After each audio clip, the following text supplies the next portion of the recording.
Hello everyone, welcome to Agro Academy. आज के इस वीडियो में हम बात करने वाले एक नई स्कीम के बारे में जिसका नाम है सॉइल हेल्थ कार्ड। इससे पहले हमने 4 स्कीम कवर कर दिए हैं। अगर आप देखना चाहते हैं वीडियो को तो डिस्क्रिप्शन में लिंक मिल जाएगा आपको प्लेलिस्ट का, वहाँ जाकर देख सकते हैं। सारे जो स्कीम मैं करा रहा हूँ आपके जो अपकमिंग एग्जाम है AFOS एग्जाम के लिए काफ़ी ज़्यादा हेल्पफुल होने वाले हैं। अगर वहाँ से क्वेश्चन आए तो ये वीडियोज़ आपके लिए काफ़ी मदद करने वाली हैं। ठीक है, बहुत ही शॉर्ट में मैं समझाने की कोशिश कर रहा हूँ। ठीक है, कुछ क्वेश्चन ऑब्जेक्टिव क्वेश्चन में मैंने रखे हैं, वो भी आपको कराने वाला हूँ। तो स्टार्ट करेंगे स्कीम के बारे में। और आपसे भी रिक्वेस्ट है जो लोग भी पहली बार चैनल पे आए हैं, वीडियो को पहली बार देख रहे हैं, तो प्लीज़ वीडियो को लाइक कर दीजिए और चैनल को सब्सक्राइब जरूर कर लीजिए। और इस PDF को डाउनलोड करना है तो डिस्क्रिप्शन में आपको टेलीग्राम का लिंक मिल जाएगा, वहाँ जाके आप इस PDF को डाउनलोड कर सकते हैं। तो इस स्कीम का सबसे पहले आपको मोटो पता होना चाहिए कि इनका मेन मोटो क्या है। तो इनका जो स्लोगन है कि भाई स्वस्थ धरा खेत हरा। ठीक है, तो ये मेन मोटो जो है इस स्कीम का याद रखना कि इनका जो मेन स्लोगन बनाया हुआ है स्कीम के लिए, स्वस्थ धरा खेत हरा। अगर पूछे किससे रिलेटेड है तो आप आंसर मार्क करिए, सॉइल हेल्थ कार्ड से रिलेटेड है। ठीक है, तो स्कीम के बारे में इंट्रोडक्शन स्टार्ट करेंगे। तो अगर आप इस इंट्रोडक्शन या फिर इसकी डिफिनीसन देखना चाहें तो इसके नाम में ही समझ सकते हैं कि सॉइल हेल्थ कार्ड मतलब कि जो आपकी सॉइल है, मिट्टी है, उसकी हेल्थ को, उसका स्वास्थ्य कैसा है, ये बताने के लिए गवर्नमेंट ने कार्ड बनाया है। हर एक फार्मर के पास जितने भी लैंड है, उनके खेत हैं, उनकी खेत की स्थिति कैसी है, खेत में कितने न्यूट्रिएंट की कमी है, क्या चीज़ें रिक्वायरमेंट है, अलग अलग क्रॉप के लिए उन्होंने एक स्पेसिफिक उस खेत के लिए उन्होंने कार्ड बना के दिया है, जिसके थ्रू किसान अपने जो इनपुट यूज़ करता है, न्यूट्रिएंट की जितने भी खाद वगैरह डालता है, फर्टिलाइज़र यूज़ करता है अपने खेत में, उसको सही मात्रा में कर पाए, एक्सेस में ना हो और कमी भी ना हो इसके लिए। ठीक है, तो स्कीम इंट्रोड्यूस हुआ था आपका ईयर 2014-15 में। ठीक है, massive programme of soil sampling testing. तो इसमें क्या होता है, एक मैसिव प्रोग्राम है सॉइल सैम्पलिंग का। सॉइल हेल्थ अगर आपको कार्ड बनवाना है तो सबसे पहले अपने सॉइल का सैम्पलिंग देना पड़ता है, उसको टेस्टिंग करेंगे। तो उसमें जो भी आपके सॉइल के हेल्थ से रिलेटेड जितने भी इशू होंगे उस कार्ड में आपको बना के देंगे कि भाई ये न्यूट्रिएंट की कमी है, pH कितना होना चाहिए, अलग अलग चीज़ें हैं। तो वहाँ पे आपके 12 खाने बने होते हैं अलग अलग, हर एक पैरामीटर के बारे में बताया गया होता है कि भाई इसको इतना इस्तेमाल करना है, इसकी इतनी कमी है, इसकी इतनी अधिकता है। ठीक है, इतना आप समझ गए। तो उस तरीके से अपना इम्प्रूव कर सकते हैं क्या, सॉइल की हेल्थ, और अपनी फर्टिलिटी को बढ़ा सकते हैं। ठीक है, अप्रोप्रिएट डोज के अनुसार जितने डोज चाहिए उस डोज को देकर ये सारी चीज़ें इम्प्रूव कर सकते हैं। ये थोड़ा छोटा सा इंट्रोडक्शन है, आई होप आपको समझ में आ गया होगा। सिंपल है, सैंपल कलेक्ट करना है, उसकी टेस्टिंग करना है। इसमें टेस्टिंग के दौरान जो भी सॉइल की हेल्थ की कंडीशन होगी उसके अनुसार, जैसे प्रिस्क्रिप्शन ने दे डॉक्टर की आपके बॉडी में कोई कमी है तो आपको विटामिन प्रोटीन वगैरह खाने के लिए बोलते हैं, सेम चीज़ है सॉइल की हेल्थ के लिए। ये सॉइल हेल्थ कार्ड अगर आपका बना होगा तो आपके मिट्टी के बारे में जानकारी देते हैं, जिसके थ्रू आप अपने सॉइल की हेल्थ बढ़ा सकते हैं और अपनी फर्टिलिटी भी बढ़ा सकते हैं।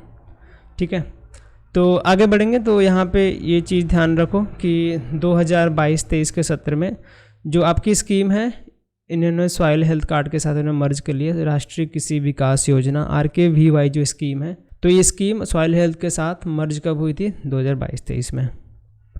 According to the National Productivity Council NPC के तहत ये बताया गया है कि जो सॉइल हेल्थ कार्ड के थ्रू लगभग 8 से 10% डिक्लाइन आया है। किसमें, जो हम केमिकल फर्टिलाइज़र यूज़ करते थे उसमें लगभग 8 से 10% की गिरावट देखने को मिली है। और प्रोडक्टिविटी कितने से रेज हुई है, लगभग 5 से 6%। काफ़ी इंपॉर्टेंट डाटा है ये, इंपॉर्टेंट है अगर आप के एग्ज़ाम में आते हैं क्वेश्चन कि कितने % से सॉइल हेल्थ कार्ड के थ्रू केमिकल फर्टिलाइज़र का यूज़ कम हुआ है। तो 8 से 10% से लगभग इस कार्ड के वजह से केमिकल का यूज़ करना कम हुआ है और लगभग इतने % की जो प्रोडक्टिविटी है वो बढ़ी है। ठीक है, तो एक्चुअल लॉन्च डेट के बारे में बात करें तो 19 फरवरी 2015 किस मिनिस्ट्री के अंदर आती है, ministry of agriculture and farmer welfare. Ministry याद रखना। और इम्प्लीमेंटिंग एजेंसी कौन सी है, department of agriculture of all states and UTs. ठीक है, एक यहाँ पे क्वेश्चन है, इसको अटेम्प्ट करिए। World Soil Day is celebrated on which date. ये अगर आपको आंसर पता है तो कमेंट बताइए, नहीं तो आज जाते जाते हम बात कर लेंगे इसके बारे में। What is the soil health card, main जो टेक्निकल पैरामीटर है उसके बारे में देख लेते हैं। क्या है एक्चुअल में soil health card. Soil health card is a printed report, एक प्रिंटेड रिपोर्ट आपको मिलता है, बुक की तरह रहता है, ऐसे बीच में से आप खोल सकते हैं, उसको खोल के देख सकते हैं बुक की तरह।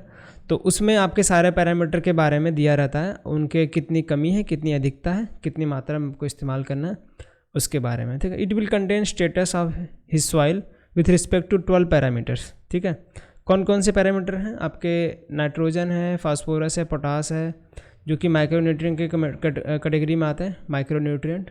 और सल्फर आपका सेकेंडरी न्यूट्रिएंट में आता है। Zinc, ferrous, copper, manganese, boron, ये आपके माइक्रोन्यूट्रिएंट की कैटेगरी में आते हैं। ठीक है, पीएच है, ईसी है, ओसी है।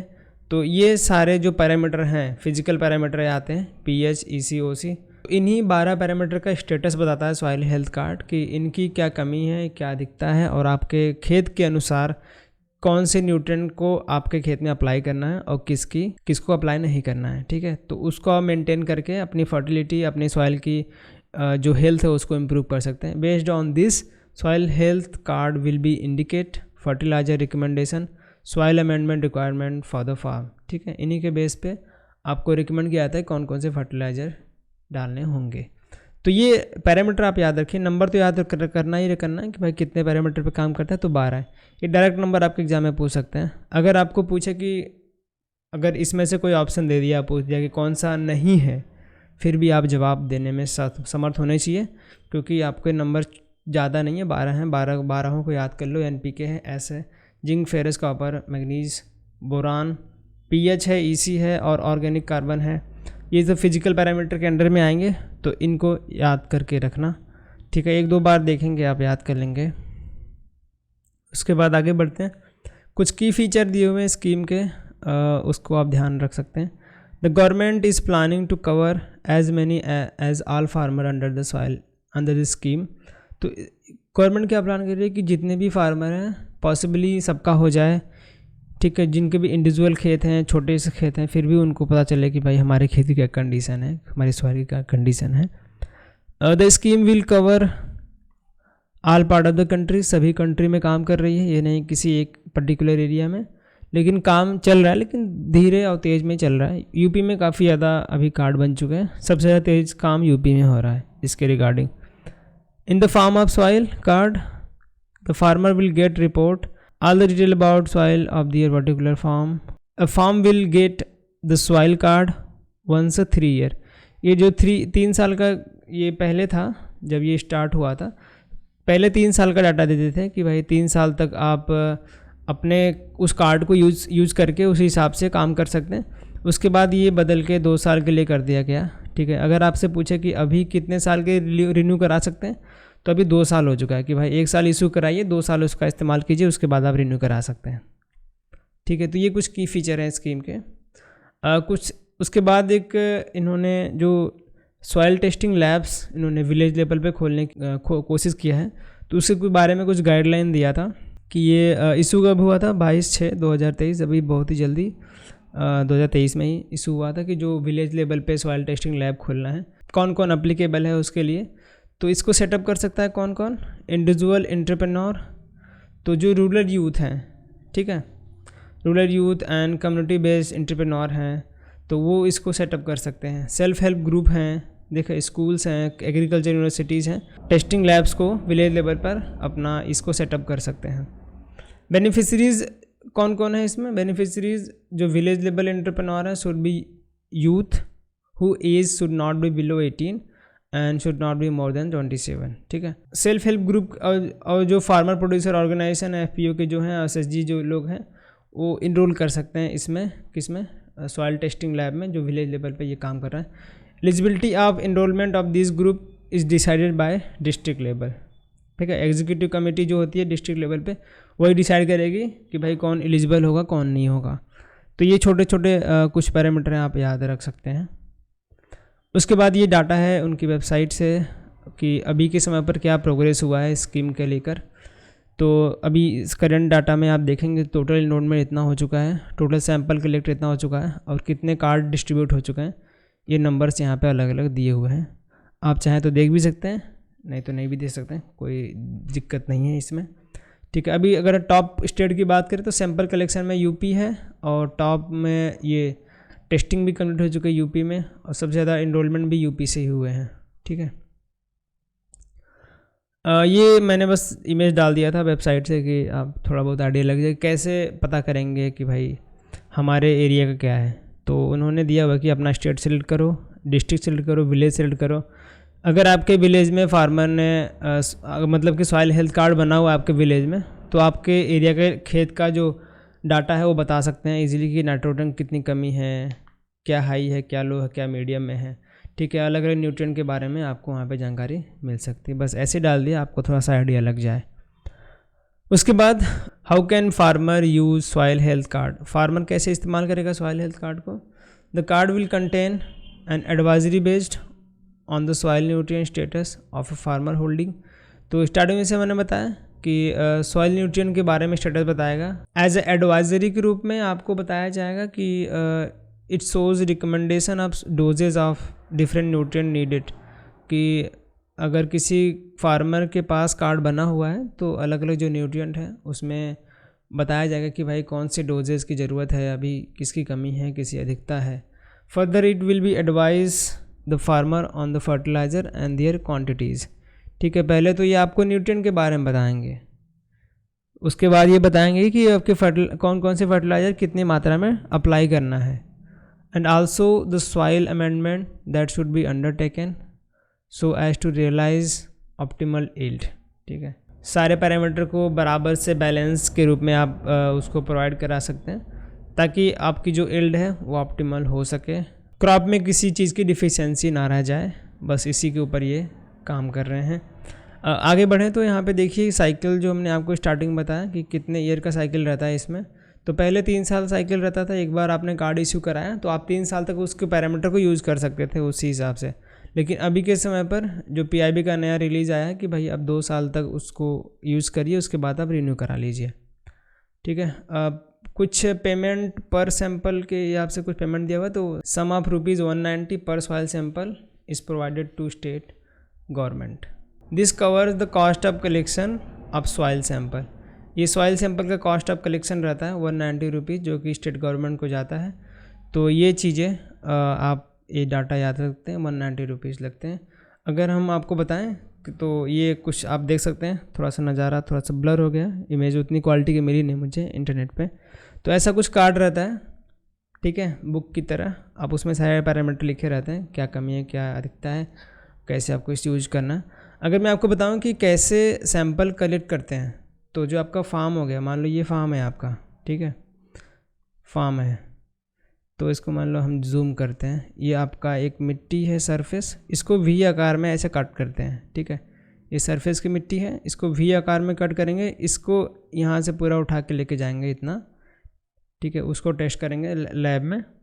और ये कहाँ कहाँ से लेंगे, आपके चारों कोने से खेत के चारों कोने से आपके वी आकार का सैंपल कलेक्ट करके ले जाएंगे, उसको लैब में टेस्ट करेंगे। उसके बाद आपका प्रॉपर कार्ड बन के आता है, क्या क्या चीज़ें उसमें पैरामीटर की कमी है, क्या दिखता है। ठीक है दोस्तों, तो ये थी जानकारी इस स्कीम के बारे में। तो आई होप आपको थोड़ा बहुत आइडिया लगा होगा इस स्कीम के बारे में, एक बार देखेंगे तो आप समझ में आएगा, ज़्यादा कुछ हार्ड नहीं है। उसके बाद कुछ क्वेश्चन बताइए। ये देखिए पहला क्वेश्चन क्या बोल रहा है, the existing preferred consumption ratio of NPK in the country. अपने कंट्री में जो प्रेफर्ड कंजम्पशन का NPK का रेशियो है उसके बारे में जानकारी बतानी है। तो कुछ ऑप्शन दिए हैं, अगर आपको अंदाज़ा लग रहा है तो कमेंट में बताइए। तो ऑप्शन नंबर डी आपका जो करेक्ट है, 4:1:1, 2:1, 4:1, 4:1, 4:1, 2 का 4, 1 2 का 4, उल्टा याद कर सकते हैं, 1 2 का 4। ठीक है, तो इस तरीके से NPK का रेशियो है अभी एग्जिस्टिंग में। Question number 2, under the soil health card scheme soil is tested under 12 parameters, which of the following nutrient is not considered in the 12 parameter। दोस्तों, तो अभी हमने देखा 12 पैरामीटर के ऊपर काम करता है स्कीम। अब हमने अलग अलग सेकेंडरी और प्राइमरी न्यूट्रिएंट देखे, माइक्रो न्यूट्रिएंट देखा। अब बताओ आप कौन सा पैरामीटर वहाँ पे नहीं था। अगर आप याद कर पाएँ तो ठीक है, नहीं तो फिर से आपको दिखा देते हैं। कहाँ पे गया, स्टार्ट में था ना, ये रहा। तो यहाँ पे 12 कौन है, NPK तो है ही है, जिंक, फेरस, आयरन भी है, कॉपर, मैग्नीज है, बोरान है, PH है, EC, OC है। तो Mg नहीं है शायद इसमें, ठीक है, मैग्नीशियम नहीं है, तो वही आपका रॉन्ग आंसर बनेगा। ठीक है, पूछा है कि नॉट कंसीडर, तो option number A not consider, यहाँ पे ओ होगा। ठीक है, तो ये सारे अंडर में आते हैं, ये नहीं आता। उसके बाद question number 3, as per recent government press release farmer will get renew SS after how many year. अभी हमने देखा कि पहले 3 साल था, अभी इन्होंने 2 साल कर दिया है, तो option number B correct option हो जाएगा आपका। ठीक है, तो ये थे कुछ क्वेश्चन। अगर आपको पीडीएफ चाहिए तो आप एग्रो एकेडमी के टेलीग्राम पे जाइए, डिस्क्रिप्शन में लिंक है, वहाँ से जाकर डाउनलोड कीजिए। इसको यहीं पिन कर दें दोस्तों। चैनल को सब्सक्राइब जरूर कर लीजिए, अपने दोस्तों के साथ जरूर को शेयर कीजिए इस वीडियो को। मिलेंगे आपको नेक्स्ट क्लास में, तब तक के लिए धन्यवाद।